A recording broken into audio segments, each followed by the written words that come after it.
K Pasa. Welcome to the K Pasa Podcast and Reviews.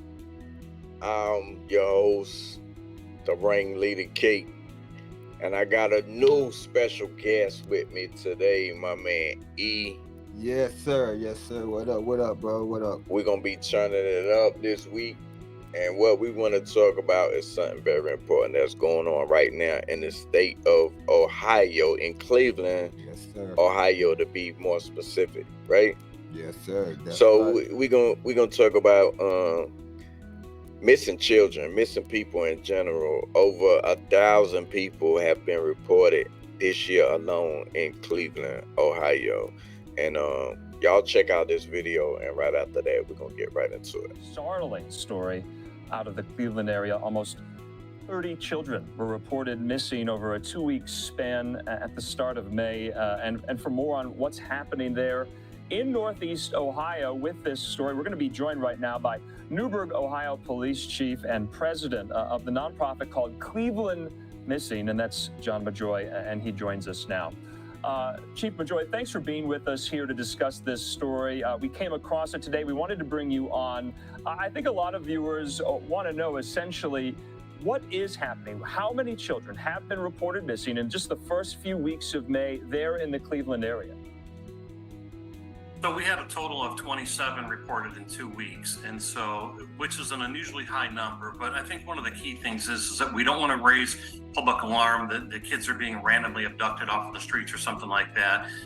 Some of these might be runaways. There's no evidence of any abductions at this point. We would have had an Amber Alert or an endangered alert or some other type of alert.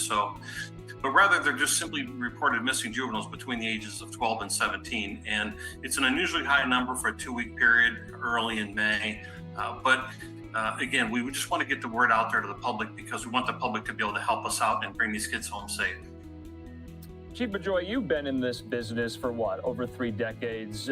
Is this a spike that you've never seen before? And are you particularly concerned? Have you ever seen this before? I've not seen this before, but it doesn't necessarily mean that it's something that we need to really raise a red flag about. I mean, we see spikes in robberies, burglaries, sometimes sex crimes, ATM robberies, whatever the case may be. And so there's always cause for concern anytime a crime goes up in a number that is outside of the norm. But all the same, again, I think the key here is to just bring awareness to this because these kids, they're young, they're naive, they're subject to predators. There's a lot of wolves in sheep's clothing out there that may want to take advantage of them. If they're runaways, they generally don't have an identification with them. It's hard for them to get a job.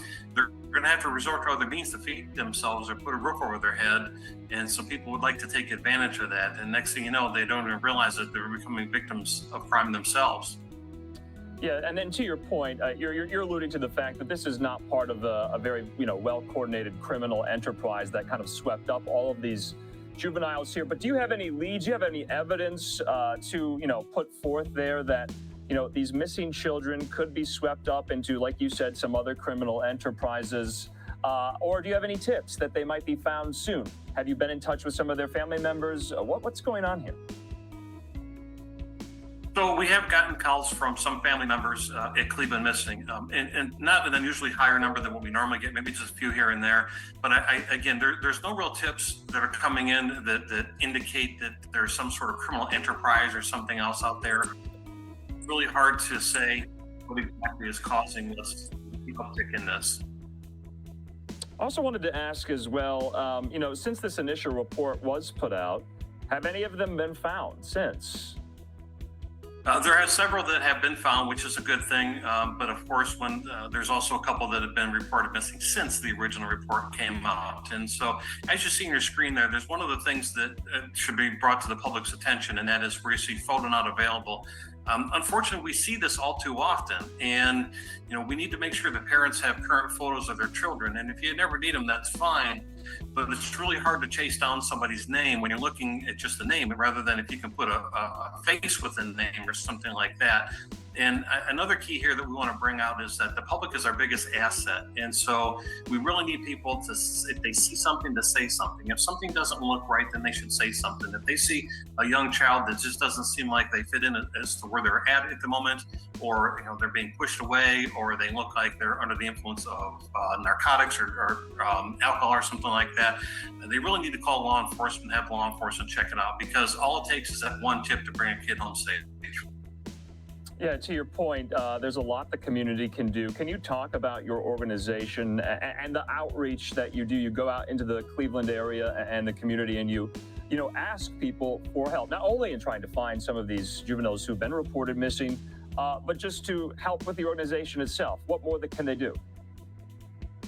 So we are a 501c3 nonprofit organization, and we're founded by Gina DeJesus, who was one of the survivors of the Cleveland kidnappings, where she was held against her will for nearly 10 years, from the age of 14 to 23. And then her cousin, Sylvia Colon, who was the spokesperson for the family during her years of captivity. As you heard, the chief of police in Cleveland saying that he don't think it's really no problem, but I want to give y'all some facts that's going on as of September, which we still in the month. We're at the end of the month, but today is the 29th of September. About 5 days ago, we were just in 3 weeks of September, like a week ago. All right, now we're in the 4th week, but 5 days ago, we were in the 3rd week. More than 1,000 children reported missing in Cleveland alone. Not the whole state of Ohio, just Cleveland alone. Mm-hmm. And 50 minors for the month of September. 3 weeks. 50 minors reported missing alone. Get this number right. 50 in 3 weeks. Yeah, that don't sound right. That sounds like a conspiracy or something. Like it's more than what he said when he came to the point of it's nothing to be worried about. It's no red flag. It's more different than a red flag because it's over 50 people in that little bit amount of time. Yeah, 3 weeks, 50 people is a lot. Yeah. So off the air, we were discussing about say if it was Raleigh, North Carolina, and 50 minors became missing in 3 weeks, it would be an uproar in the nation. It would be all over the news. People would be talking about it. They would have been talking about it. If it was Raleigh, North Carolina, 1,000 kids missing in 9 months. We just in the 9th month, people. Yeah. Mm-hmm. And 1,000 kids, that's like all the kids. Yeah, that's too much. Not they didn't even say adult, they didn't even say people in general. They said minors, children. Minors, kids. Yeah. So, okay. So we're gonna keep it real. Mm-hmm. Now, we always been black. It's always been some type of back and forth about black and white or whatever race. And we feel like we get the short end of the stick a lot of times. And when we go to the city of Cleveland, we're gonna say, in the pictures that I seen, I want to say they majority black. Hey, yo, bro, you took exactly what was on my mind. Out of the footage we seen, almost every person we seen up there was black. Yeah, so let's get on topic. Let's handle this first before we go to the next topic. Like, we're gonna be on color. Yeah. How much when it comes to the publicity? Because it's a time frame. You gotta think about the time frame. It was January to September. Why not bring awareness when it was 850? Yeah. When it very first started. Yeah. Mm-hmm. Why wait till it get over 1,000, 1K minors? Now you wanted to start coming on the news, or the reporter just going to ask the chief about it. Why didn't he ask when it was 700, 600, 400? Why wait till it gets to 1,000 children before you say, hey man, where the children? What's happening to them? The chief just said, if we find some children, more get missing. It's nothing to worry about. But this is another thing that I have kind of learned watching everything. They only give us what they want to give us in that time. So what I'm saying, the information that they gave us, they've been knowing about that. Yeah. It's just to the point of when they want to bring it to the public. Right. I mean, right. They could have it months, they could have it weeks, they could have it, but they have to have a certain time to give it to the public so the public can know what's going on. So they could have been knowing about this the whole time. So yeah, because when you look at it, we talking about people that's reported missing. You know what I'm saying? Yeah. Not like, okay, this person we think they missing. We talking about people that care about them that reported them missing. Yeah. So the number's gonna be accurate. Yeah. Because hey, this is a report. You know what I mean? Yeah. This is not like, oh no, nobody care. They haven't showed up to school. We're gonna just say they missing. No, it's family members or loved ones that's going to the police station saying I can't find my child, my baby, or whatever. Yeah. So going back to the Raleigh, North Carolina, and the Cleveland, Ohio comparison. Now, do you think it has any effect that in a place like Raleigh it would be majority white or 50-50, or in Cleveland it would be 80% black? Do you think that has any bearing on media coverage, police emergency, like a sense of emergency for the police department?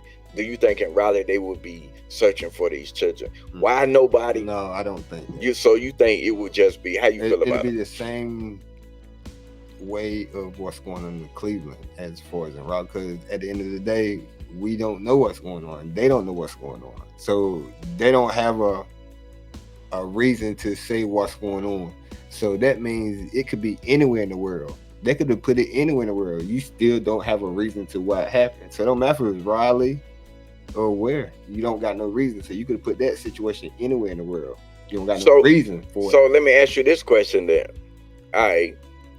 Question being, for the last 10, 5, however many years, the biggest topic that's been going on in the world is sex trafficking. Yes, yes. So, that's a big thing now. Yeah, real big. It's been big. It's up there with fentanyl. Yeah. So, okay, so sex trafficking is up there with fentanyl. I don't know if it's above fentanyl talked about more. I don't think it's above fentanyl, but fentanyl just is a new viral thing. That's more talked about. Yeah, the sex trafficking been around. Been there. Okay, so boom. Fentanyl just came. So why isn't that being spoke upon now? Why wasn't the police saying? Because at one time they were putting everything on sex trafficking. Oh, sex trafficking is this, and it's taking over the world, and we're gonna catch all the sex traffickers. But when these kids come up missing in Cleveland, it's not no mention of sex trafficking, but instead, runaways. They gonna have to find ID if they want to work. You know what I mean? Yeah, that's how he was making it seem. He was making it not even saying the point of that. You notice he threw out the point of, like, you could have been doing drugs, you could have been involved in a gang, you could have been looking for a job, but somebody misled you into being in the gang. Everything that he was talking about was based off of a black person. Yeah. What a black person would do. That's why that's one thing. That's why I threw in the Raleigh situation. That's how the white man. That's why I threw the Raleigh situation in, because will he be speaking the same if it were white kids? Yeah, because Raleigh just said that he's talking about black kids, and that's the way I took it. Yeah, like he was referring to black kids. Raleigh is our small mind frame of black people, just like the big mind frame of Ohio. You think about Ohio, you think about all these other places, black. You think about Raleigh to us, you think about when you go to Raleigh, how many people you think you're gonna see there, black or white? Mostly black or white. Me, I think it's a mix, but it depends on where you go. Okay. You know what I'm saying? Because Raleigh is the capital of North Carolina, right? So it's some places in Raleigh that are kind of out of my reach coming up. Downtown. it was kind of out of my reach. Like where people live at in Raleigh, a certain stature of people, I wasn't privileged enough to go there because it was out of my range. I don't know no black people that live in this area because your income got to be, or your pay grade got to be a certain. So I don't really know how many black or white people. I just know about the black people side. So Raleigh is bigger than what I think it is because it's a white person side that I never been to before. So when you say how many people am I gonna see when I go there, I might go to the black side and see more black people. But I have no business over there where the white people at. You know what I'm saying? So that's kind of like a tricky question. I'm gonna do a statistic to the point of Raleigh in general. We could Google it everywhere. Okay, you can Google it. But I'm trying to. I think it's more black people. Hell nah, it ain't no more black people in Raleigh. We talking about the capital. Listen, we got Chapel Hill. Chapel Hill is in Raleigh. Yep. Okay. Crime. Chapel Hill. I mean, crime. When you think about it, black people do crime. When you think about it, like you gotta add, like, to me, when I think about Raleigh, I think about like that's where the upscale people live at, but I never been there before. Yeah. You know what I'm saying? So it gotta be a lot of white people in Raleigh, but I just never been there because I never knew nobody that could afford that type of living.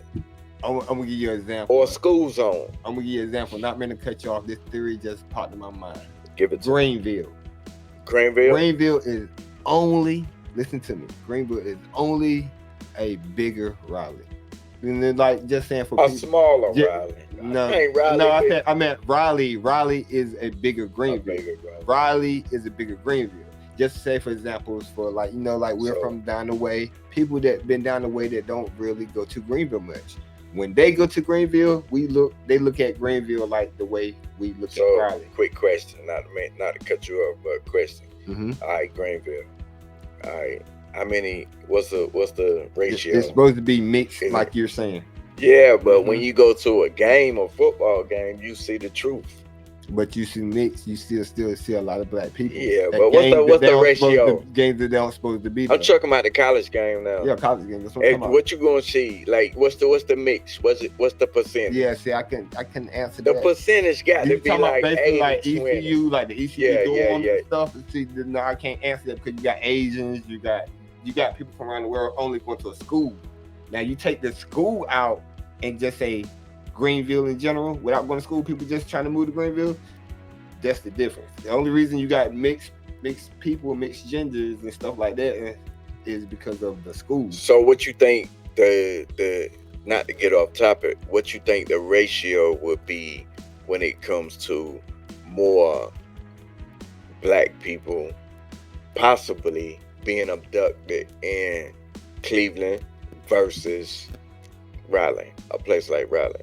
I say it for the police to handle, because the point we trying to make is how should police be handled? Let's not even say Raleigh. Let's say Indiana. And you know Indiana is going to be majority white. You probably go to Minnesota. Okay, my point is for Indiana, it would have been on the news. That's the point. That's why I was saying Raleigh is more, it ain't white. Raleigh is more us. Just like you say, Ohio, Cleveland is more us. So okay, I see what you're saying. So let's say Minnesota, Indiana. Yeah. See now. So if 1,000 kids, that's when it would go left. Okay. So maybe the Raleigh was a bad example. Yeah, Raleigh. So we're gonna say we gotta name a state. We gotta name a city in Indiana. We can't say the whole. I mean, we can't say the whole state of Indiana. We gotta say something like Seymour, Indiana, because we're not talking about the whole state of Cleveland. I mean, Ohio, we talking about Cleveland, which is a city in Ohio. So let's say Seymour, Indiana, which would be predominantly white. If 1,000 kids came up missing in 9 months, how do you think the police will handle this situation? You already know it would have been on the news. That's why I said to the point of they only give us what they want to give. But what's the theory though? The theory is you said that. Yeah, but why would you say that it's being held back or not being talked about? Because it's not important. What does it benefit? Who does it benefit? Who does it benefit at this point? Oh yeah, see what I'm going in, I'm digging into a deeper thing because I know it could be deeper. Who does it benefit by not reporting it? No, you gotta think about like a movie. Just think about a movie. You watch a movie and it's an alien movie and an alien bomb drop, but somebody find it. But when the person find it, they call the police. But police don't know what to do, but they call the top people. And the top people come, what the first thing they do? Tell them people don't say nothing, and they start interrogating the people that found it. And then they ban the people that found it, and they land and everything, and then they take what the people just found the car. You wouldn't known about it till I called you. Right. So when they find it, they take it and know it's not a part of, or if it's not nothing that a man know about, or nothing that you and I know about, a soda or a dog or a cat, they're gonna hide it. And if it's not nothing that we need to know about, they're not gonna tell us about it. So they only tell us what they want us to know. And I mean like as far as in what we see on the news. So you saying the government, the FBI, the government, Secret Service, the SBI, everybody that's like really work for the government. Yeah. Anything we watch on TV is only given to us because we feel it's privileged to give it. But excuse me. But listen, E. Who does it benefit and why? So you basically, no, not basically, are you saying that they want more black kids to come up missing? Or are you saying more children to come up missing? They don't benefit nobody.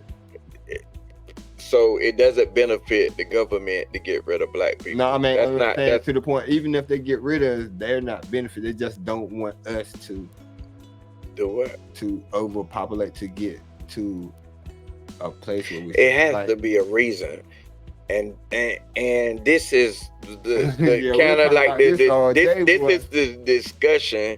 The podcast is, why people talk about different things on the podcast, because it has to be a reason why you would report it if it were white children versus black children. It has to be a reason, and what the reason is, we here to talk about it. Like, what's your thoughts on or ideas on? It has to be some benefit. I mean, okay, in humanity, if a kid goes missing, nobody benefits except the abductor, if he benefits. So, but in his mind, some kind of way he benefit. But to regular people, nobody benefits. It's a horrible crime or whatever. But when we talking about publicizing, we talking about letting the public know to be aware, be safe. Like, come on, why wouldn't you come on the news and say, look, people getting abducted or kidnapped or just coming up missing in your neighborhood? You don't need to let your kids walk to school by themselves. You need to lock your car door. You don't need to leave your kids home by themselves at night while you go to work. You need to make sure it's a babysitter here. Until we find out what's going on with these kids, don't let your kid do nothing. You should have done that when 200 people, 100 people, 50 people came up missing. Why didn't you do that? It shouldn't even reach 1,000. Why didn't you do that? When I can understand you did it, and then people still came up missing because the parent didn't take it serious. They continue to let their child walk to school by themselves or whatever the case might be. If you still letting your kid walk to school and the police or the news telling you don't do it, then that's on you, kind of. On you, yeah.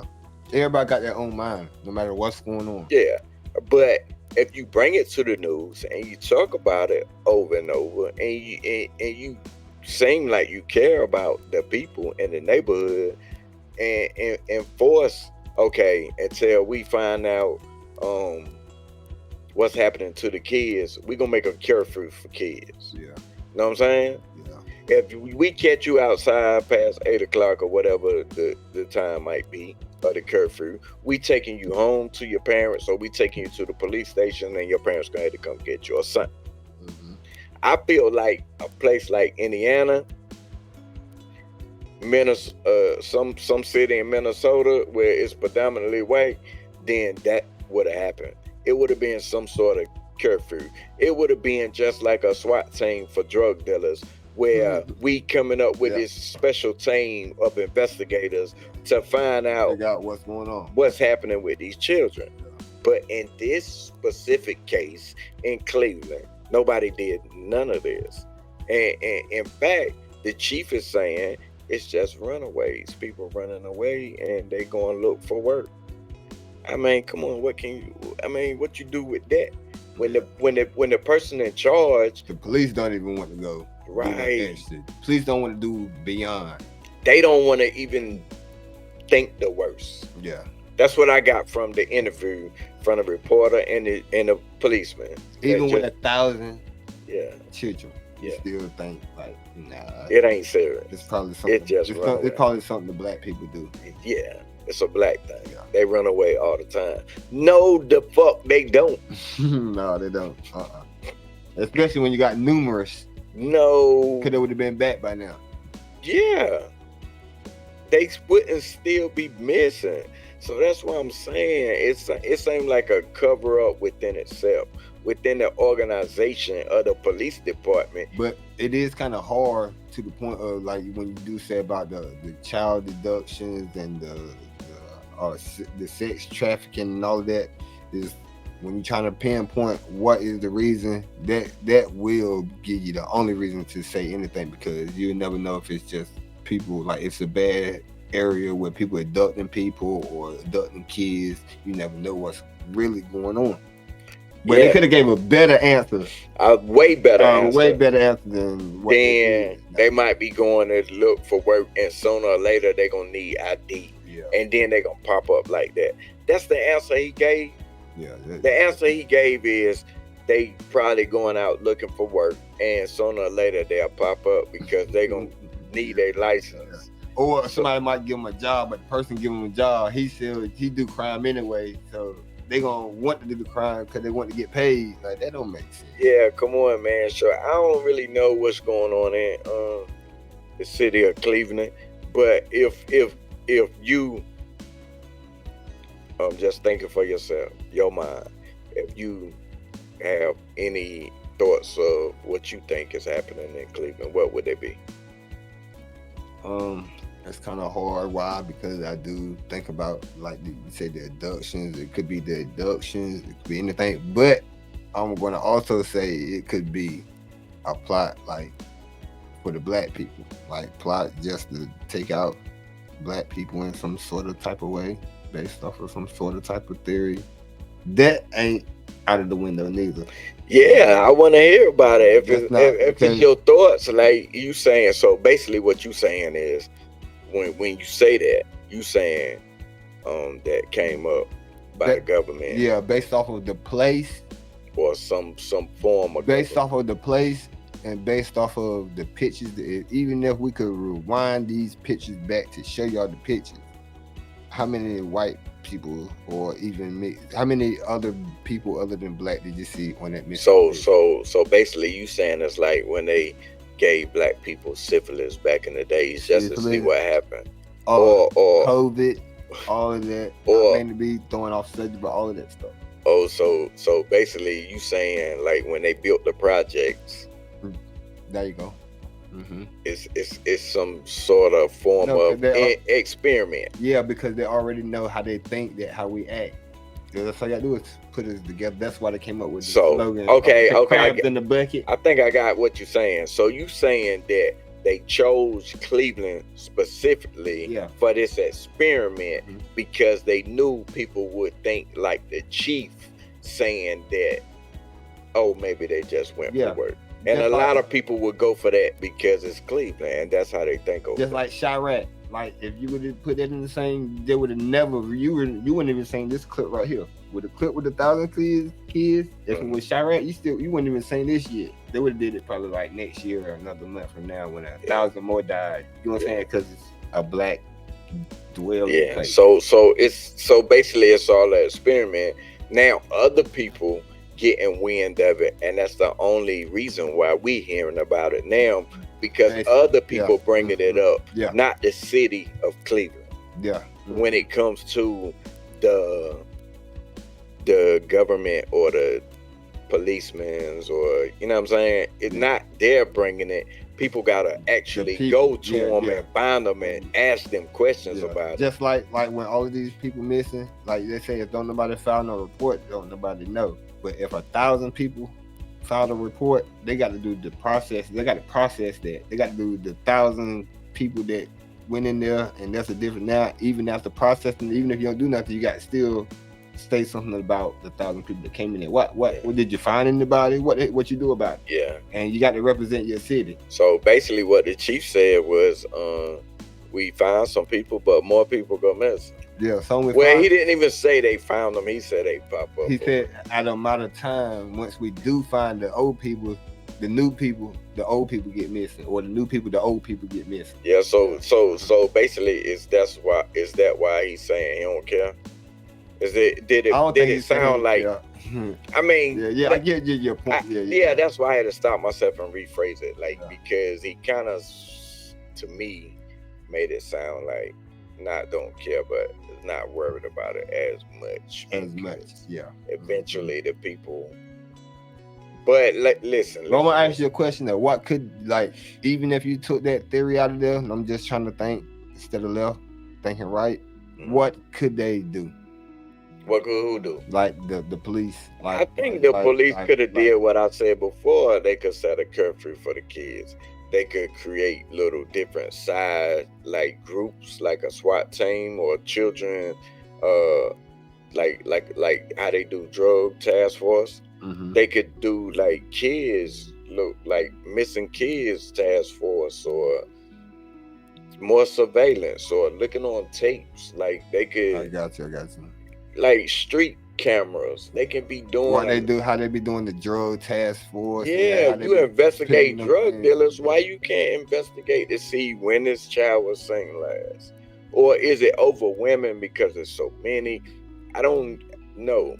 Yeah. Because by the time you dig into how this person got missing, is it because somebody else come right in the same day and take your mind off of that person you were looking for, and you got to hurry up and find this person, and it's just like a revolving door, and you can't really solve anything because there's so many coming back to back?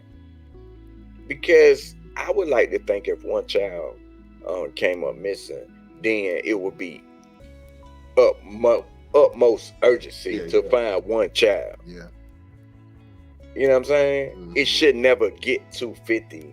It should be utmost importance. Okay, on this block, 2 children got missing. Lock your doors. Take your kids to school.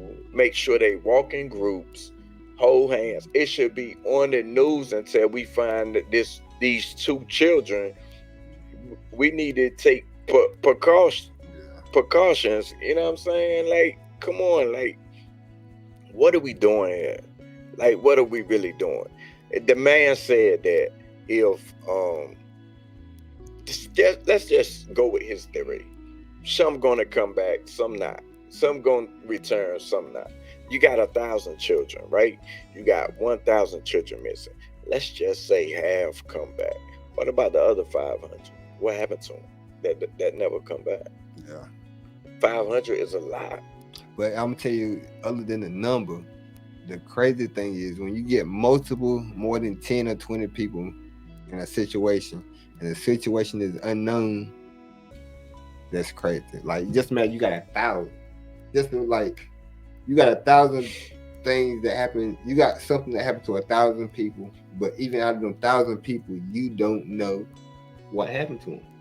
Not saying they got raped, not saying they got killed. You don't know what happened. Not saying that they left and went with their boyfriend. You don't know what happened. They don't know in anything. General. But you could, but you can figure out who's selling crack or who's selling fentanyl. You know what I'm saying? You could figure out who robbed the store. You know what I'm saying? Maybe 2 people get missing and you can't figure out what happened. But when you got multiple people, it's something. It's a theory. Something's going on. Yeah, I'm saying this is what I'm saying, right? If you could find out who robbed the Family Dollars 2 years ago, and come lock them up from some shit that happened 2 years ago. You can't find which one is more important. Who robbed a Family Dollar 2 years ago, Yep. or some missing children? Which one should take priority when it comes to how the police spending their time? Yeah. Do you look for the $45 that got took from Family Dollars out the cash register where nobody got hurt? It's just a give me the money and they ran out the door. No murders, no nothing. Or do you? Which one take precedence? The $45 so you can get a conviction of a robbery, just $45, or a missing 8-year-old child? Come on, man. How should they be spending their time? I think they should go in Cleveland, fire everybody in the police force, and start all over, rebuild. Start all over like they do in the NFL. Yeah, like the NFL teams do. Yeah, like come on, man, because what you doing ain't working. It ain't working. Not when your number's at 1,000. It really ain't working. Everybody should have been fired a long time ago. A long time ago, they should have got rid of the people. But that's the main thing I wanted to touch on for this month. But we're gonna have more stuff coming other than just, you know what I'm saying, sad topics. But to me, the most important thing to talk about this week was the excuse me, the missing children in Cleveland, because I had children of my own, and I could only imagine where I you know what I'm saying, I wouldn't want to even think about it, but it's God forbid something happen to them or they come up missing. You know what I'm saying? Yeah, that's not even, because I'm gonna be like the task force myself. I'm trying to figure out what the fuck going on. What about the parents and how the parents feel? What are the parents feeling about the police station? Like, I mean, you gotta think they ain't not doing enough. That's how I would feel, regardless of the fact. Like, if you come and if I see you pull somebody over for speeding and write somebody a ticket, I would instantly get mad. Like, you out here doing this and my child missing? You out here stopping speeders when you should be looking for my child? Like, that's just the way I feel about it. And I thought this was something important to talk about for this week. And I know this is our first time doing a show together. And I'm pretty sure we're going to do a lot more, and they're going to be funnier, and we're going to laugh and crack jokes. But this week, I really thought this would be something important that we need to touch out and you know, touch on. And, you know, maybe people could start doing their own Googling. You know what I'm saying? Or research or what's going on. Keep a better eye on their kids. You know what I mean? That too. More importantly, that. You know what I'm saying? So, yeah. So, we ain't gonna hold y'all for this week. That's what we wanted to talk about. But you got anything to say before we get out of here? For this week, only thing I'm gonna tell y'all is keep an eye on your kids. Keep an eye on your children. Ain't nobody else gonna do it for you. Nobody like you. And another thing is they only gonna give you what they want to give you. Yeah, and they're gonna hide the rest. Behind the rest. Yeah. So once again, this has been the K Pasa podcast and reviews. And remember to keep an eye on your children, because, like he said, ain't nobody else gonna do it like you do it. Big facts.